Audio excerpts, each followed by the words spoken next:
Mengapa Indonesia yang penduduknya 260 juta tidak mau menerima yang 1.600? Wah, itu ngomong begitu dia. Seharusnya tidak mengembalikan pencari suaka ke tempat asalnya. Fungsi Rohingya gelar aksi mogok makan tuntut penampungan lebih layak seperti Kem Bangladesh. Aduh. Tuh, ditolak, ditolak, ditolak. Anak kecil pun nolak.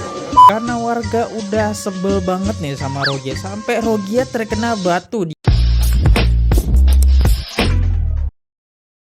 Oke, halo guys, kembali lagi di channel FKR Project ya, yang selalu memberi kalian konten-konten yang menarik dan aktual tentang kasus-kasus yang lagi viral maupun sedang trending di sosial media. Dan oke, gimana guys kabar kalian ya? Jadi beberapa hari ini, 2 hari ini gue nggak upload karena merefreshing diri dulu gitu kan. Ya karena emang capek banget kan tiap hari harus upload, tapi akhirnya gue istirahat. Maaf banget ya.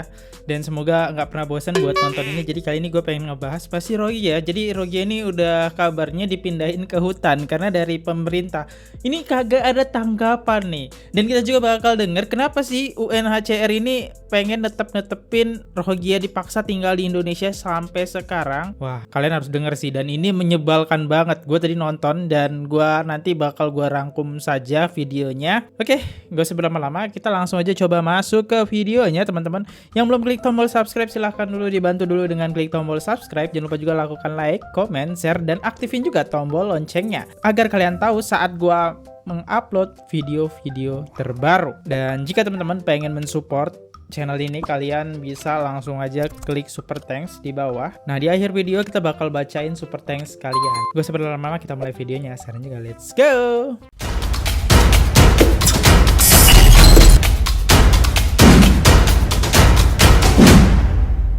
Oke, video pertama kita sebelum masuk ke Rohingya pindah ke hutan, kita jelasin dulu nih.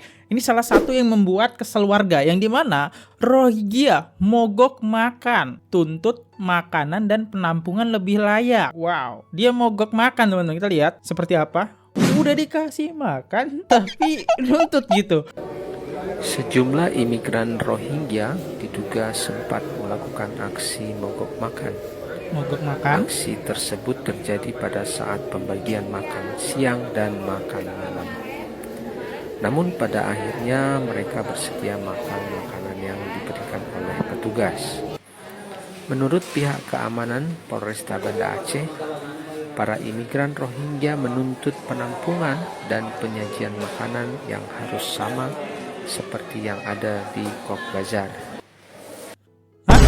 Bentar, penyajian makanan yang harus sama di Cox's Bazar. Yeelah, mereka kalau makan kan banyak banget. Lah, masalahnya ini kan bukan negara Rohingya ya. Ini negara Indonesia. Jadi ya apapun makanannya harus disyukuri. Apalagi mereka nggak bayar gitu ya buat makanan tersebut gitu. Dari info yang gue dapet sih, bayar makanan itu dari UNHCR, dan ada juga orang-orang yang membantu karena kasihan gitu dengan Rohingya. Jadi orang-orang nyumbangin lah uangnya. Nah, mereka dapat makan dari situ teman-teman duitnya. Tapi kok kayak gini ya? Tapi emang sih kalau makanan Rohingya itu kalian harus tahu dong, itu porsinya bujuk gile ya. Besar banget ya. Kalau porsi Indonesia ya senormalnya aja gitu ya. Kita lihat videonya. Tapi mereka makan habis kok nih ya teman-teman tuh. Kayaknya nih ada oknum yang nyuruh mereka gak usah makan. Kita tempat tinggalnya nggak layak. Tapi emang ini muda-muda semua ya, yang emang dipersiapkan buat kerja ya di Indonesia, tenaga kerja. Tuh, muda-muda semua penampungannya. Oke, jadi emang tadi ada video penolakan makannya nggak sih? Kayaknya nggak ada ya. Ini nih, gue punya video yang dimana mereka nolak makan teman-teman. Nah, jadi ini ya videonya direkam, tuh, ditolak, ditolak, ditolak. Anak kecil pun nolak.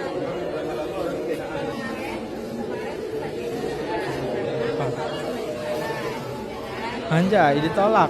Emang sengaja ya, udah disekongkolin. Masa ya dong, anak kecil kan nggak tahu apa-apa teman-teman.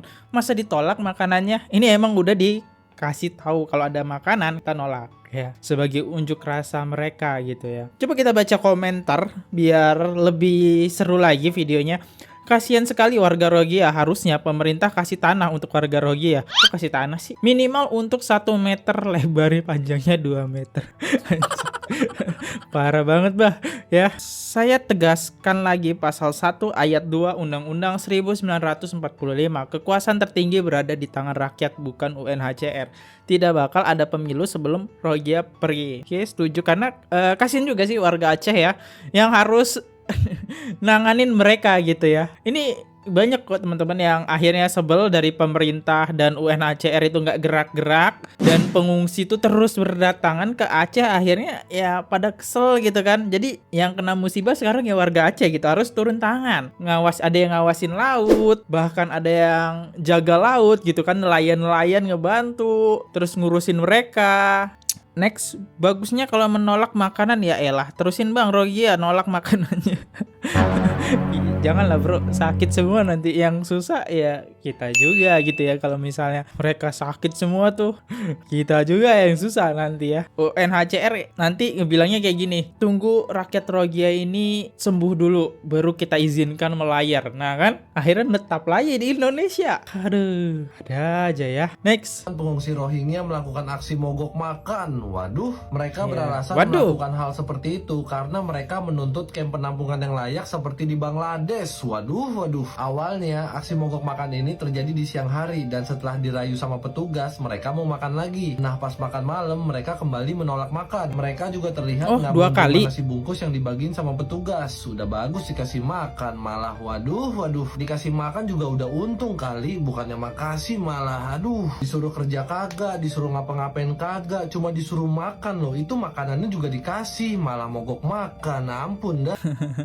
Oke, next. Nah, ini ada video yang dimana mereka meminta tempat yang layak karena tidak cocok berada di pinggir pantai. Sekalian pindah ke apartemen di Jakarta dan bikinkan KTP. Nah, banyak orang Rohingya itu yang minta tempat tinggal yang lebih layak ya, karena mereka udah bosen nih di penampungan tersebut selama sebulan nih. Kayaknya udah sebulan ya, harusnya udah sebulan teman-teman. Bahkan udah lebih kayaknya.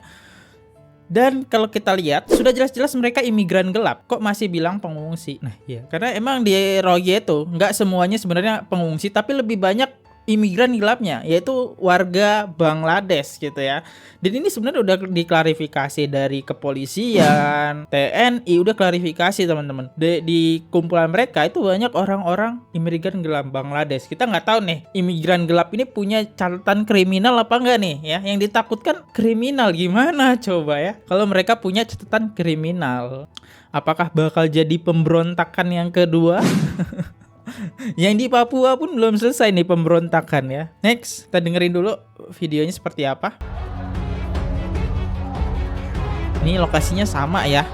Protes penolakan pengungsi Rohingya terus terjadi di sejumlah daerah di Aceh. Ini lagi makan sih.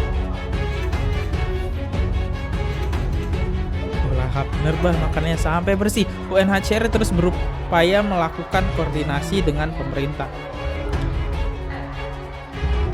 Koordinasi apa lagi dah ya? Untuk mencari tempat pengungsi Rohingya. Nah, yang disusahin Indonesia sendiri ya, untuk mencari tempat pengungsi Rohingya. Ini banyak yang sakit juga, info yang gue dapat. Ini lagi dilakukan pengecekan apa pendataan ya? Kayaknya pendataan dia. UNHCR mengaku kesulitan karena kewenangan masalah tempat ada di pemerintah Indonesia.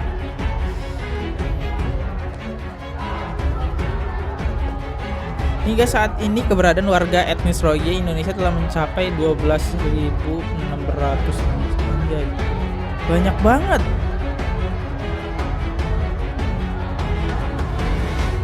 Ya ini kayaknya pendataan ya. Bersama dengan masyarakat bahwa tempat di sana tidak cocok. Tempat yang di pinggir pantai itu memang tidak cocok. Jadi perlu memang ada satu tempat. Nah ini yang kita berharap juga kemudian dari masyarakat. Bentar, mereka protes tempatnya nggak cocok di pantai. Mereka ke laut selama sebulan itu bukan namanya di laut ya, bukan namanya di pantai. Kok protes? Kan agak aneh gitu ya, Wak. Aneh kali, Wak. Yang sebulan di laut mereka nggak bermasalah, tiba-tiba udah sampai di Indonesia diletakin di pengungsinya dekat pantai. Kok bermasalah, Wak? Agak lucu ya. Terus Ketika sudah meminta mendorong agar dicarikan tempat penampungan yang lebih tidak kemudian mengganggu mereka.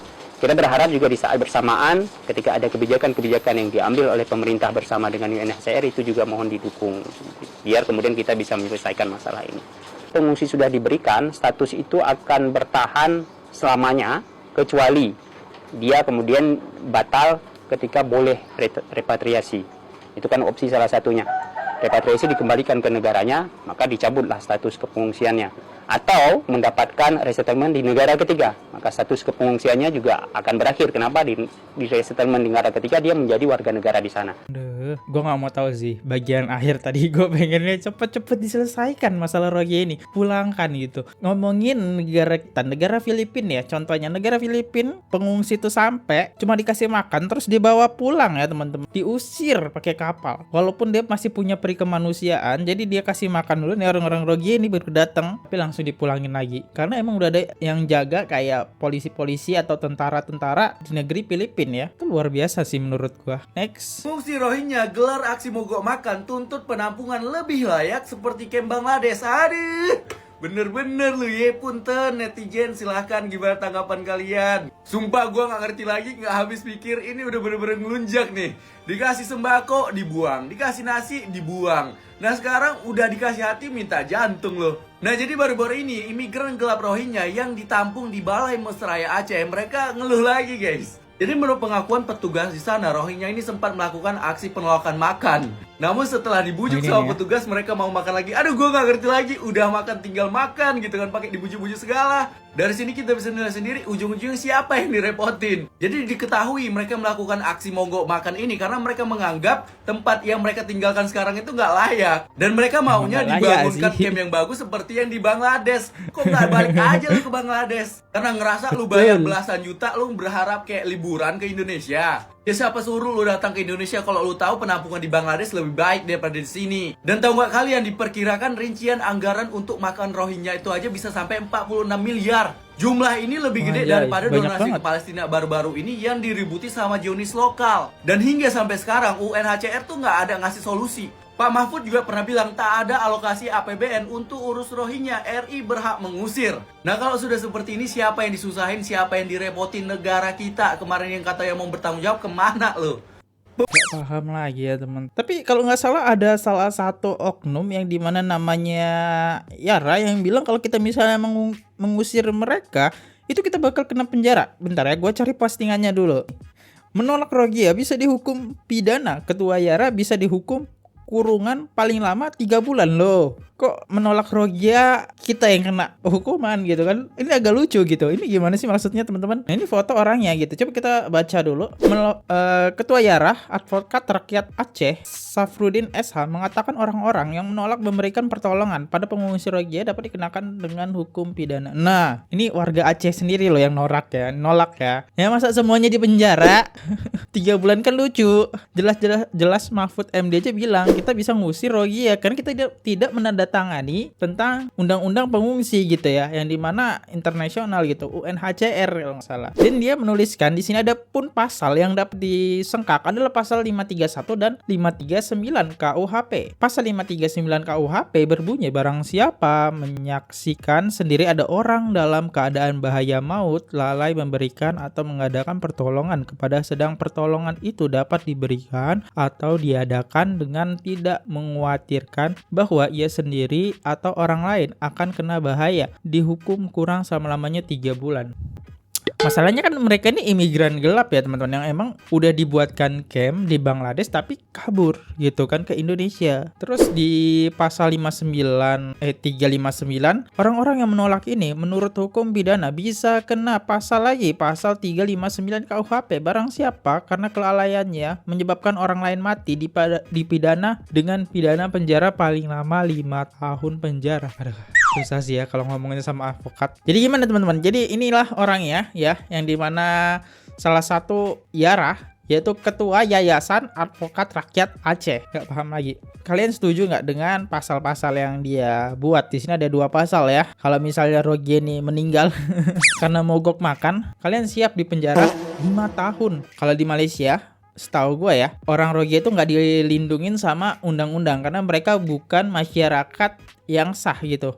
nggak punya kewarganegaraan yang sah. Jadi di Malaysia orang Rohingya itu tidak dilindungi dengan undang-undang di Malaysia. Jadi ketika orang Rohingya itu kenapa-napa, ya hukum di Malaysia tidak bisa menghukum mereka gitu ya, yang mencelakai gitu. Jadi emang orang Rohingya di Malaysia itu tidak dilindungi hukum. Tapi nggak tahu kalau di Indonesia ya, gue belum mencari tahu kabar informasi selanjutnya. Mungkin ada yang tahu, silahkan di komen. Nih, karena warga udah sebel banget nih sama Rohingya, sampai Rohingya terkena batu di kepalanya akibat dilempar salah satu warga yang sedang ngamuk.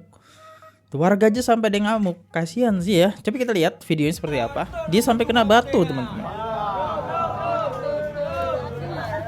Mungkin ada yang ngotot juga kali orang Rohingya ya. Jadi warga Aceh sebelah gitu ya.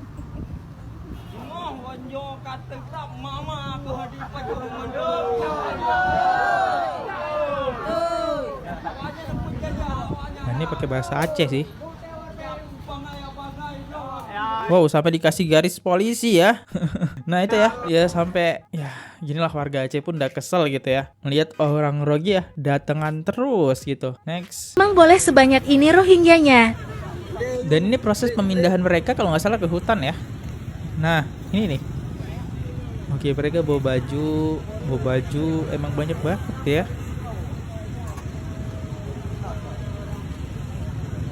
Dan mayoritas emang mereka ini emang punya tenaga semua ya. Tuh. Ya emang tujuannya buat bekerja di sini. Mau ada banyak banget ya. Rohingya lagi healing. Oh iya, lagi healing, Bah.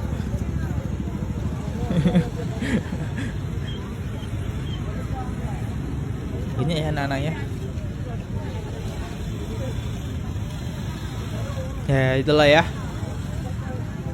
Oke, next kita dengerin aja berita. Ratusan warga Rohingya di Kecamatan Muara III, Kabupaten Pidi diusir warga kini berada di kawasan hutan belantara perbatasan Pidi dan Aceh Besar. Lokasi tersebut selama ini nyaris tak berpenghuni. 180 warga etnis Rohingya tinggal di kawasan hutan perbatasan Pidi dan Aceh Besar.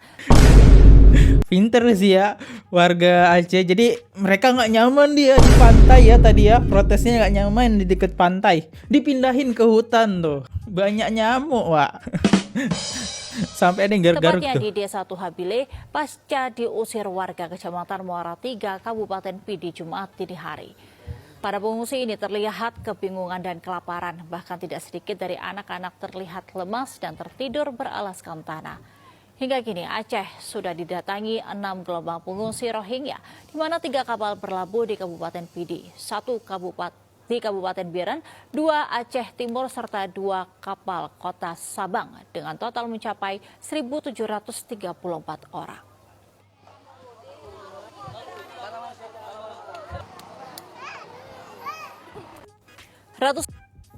Tadi nolak makan, sekarang mereka lemes ya. Dan kita coba lihat, bahaya kalau ditaruh di hutan, nanti mereka bangun pemukiman dan klaim itu wilayah mereka. Usir aja, buang ke laut.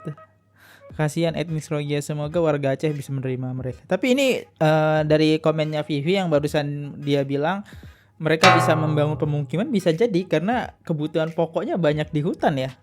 Terus mereka bisa bikin camp-camp buat mereka tinggal. Sama kayak di Mekah ya. Di Mekah itu banyak banget orang-orang Rohingya yang buat camp-camp secara ilegal gitu. Ya bisa jadi, tapi kayaknya enggak sih. Pasti warga Aceh langsung bertindak sih teman-teman. Nggak mungkin dibiarkan gitu. Tambah emosi lagi. Tadi aja nggak ngapa-ngapain aja orang Rohingya, ada yang ketimpuk batu teman-teman ya. Kalau kalian nonton videonya tadi, nah itu kayaknya nggak mungkin sih ya. Next. Ya menurut gua harus cepet-cepet pemerintah bertindak gitu. Kalau udah ngeliat video kayak gini ya harusnya udah bertindak, kasih solusi. UNHCR aja nggak bisa berbuat apa-apa ya. Gue juga bingung nih sama UNHCR. Gimana tuh kebijakannya? Udah sebulan masalahnya ya. Kagak ada tanggapan sampai sekarang.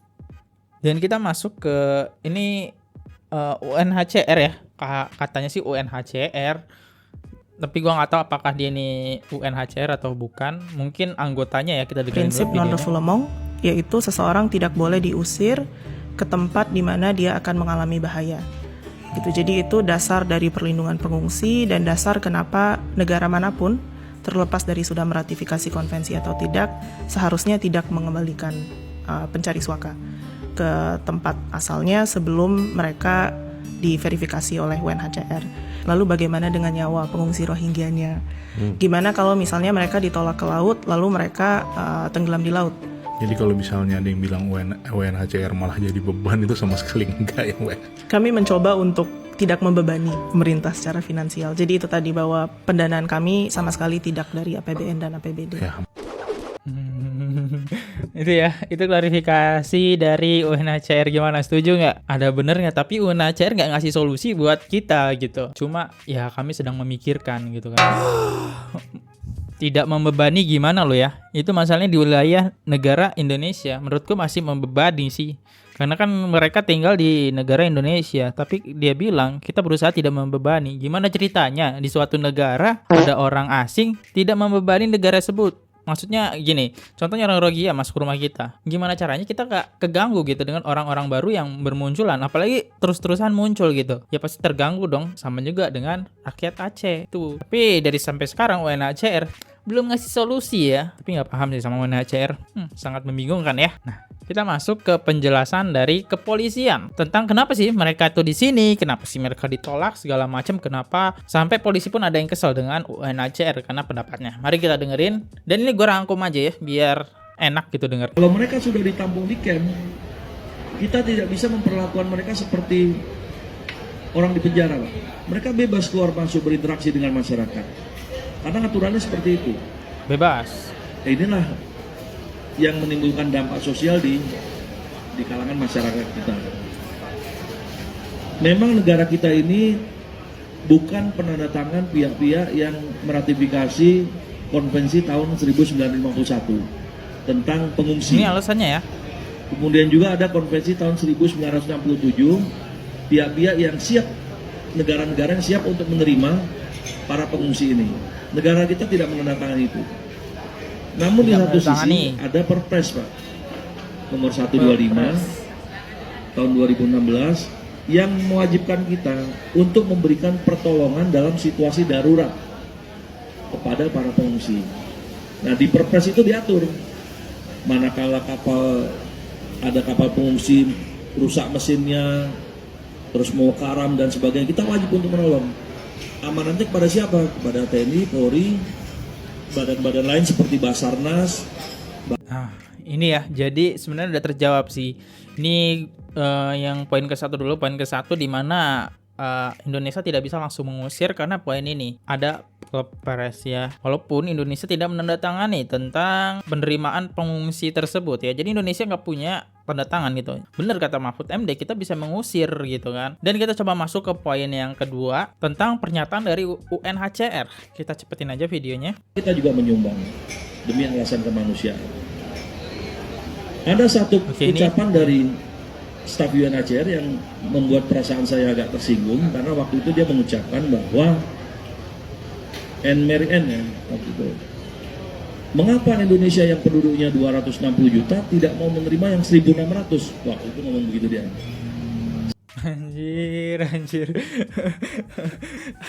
Kenapa nggak negara lu aja gitu ya? Nyebelin banget ya. Ini pernyataan dari UNHCR loh, dibilangin. Dengar ya kalian? Negara Indonesia punya 217 juta orang, tapi kenapa Indonesia tidak menerima? Udah tahu Indonesia udah banyak penduduknya masih disuruh. Kenapa nggak negara kamu aja, pihak UNHCR ya? Nyebelin banget nggak sih? Emosi lah, coba dengar lanjut apa nih? Agak kurang pas bagi saya sehingga saya kembalikan lagi ke dia. Loh, Anda kan orang Denmark. Kenapa Denmark, negara yang penduduknya sedikit, tidak mau terima? Dia tidak menjawab dan akhirnya udah saya tutup, saya tidak mau bicara lagi dengan Anda, saya bilang. Tahu kan? Negara dia sendiri aja Denmark nggak mau nerima, Roja. Lah, kok negara kita yang tidak menandatangani disuruh nerima? Nyebelin banget kan? Dan kita masuk ke poin kedua yang dimana kenapa sih orang Rohingya ini masuk ke Aceh? Ini dijelasin di poin kayak gini ya, kita dengerin. Kenapa sih mereka ini tujuannya ke Aceh, kan gitu? Nah, ke Aceh, kenapa ini ada kasus baru yang di Aceh Timur. 50 orang Pak mendarat Romang-Ambing. Pada saat Romang-Ambing mesinnya rusak, terus mereka bertelepon satelit ke bosnya yang ada di Bangladesh sana. Namanya siapa? Syukur ya. Nanti akan disiapkan kapal penjemput. Katanya dia bertelepon dari Malaysia. Ternyata menjemput keluarga kita juga Pak. Akhirnya merapatlah di Aceh Timur. Dari 50 orang yang merapat itu Pak, 28 orang Bangladesh Pak, bukan murni orang Rohingya, orang Bangladesh. 3 terbukti ada paspornya, paspor Bangladesh. Yang lainnya Ada orang berdasarkan Bangladesh. hasil klarifikasi, wawancara, dan interogasi terhadap mereka. Nah, ini kan jadi agak-agak rancu. Kemudian dari hasil pemeriksaan yang lain, ya kemarin termasuk yang terakhir di Polresta Banda Aceh, ya mereka mengeluarkan sejumlah uang untuk Bayar. membeli kapal, dikoordinir untuk membeli Beli kapal, kapal. membeli bahan bakar, Beli makanan. kemudian dengan bahan makanan juga bisa berlayar sampai ke sini.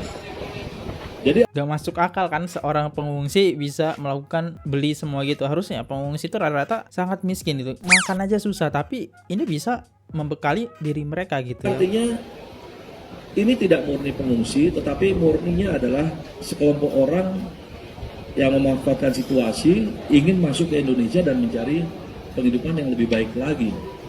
Karena Indonesia kan secara ekonomi di tingkat Nah, ini Asia alasannya kita nih. juga masuk di dunia, kita masuk G20, sedang G20. maju-maju yang kita. Kalau negara lain karena situasi COVID langsung turun, kita tetap bisa menjaga dan sebagainya. Dan ini yang harus kita jaga, ketahanan sosial, ketahanan masyarakat, agar kita sama-sama menjaga situasi untuk kondusif.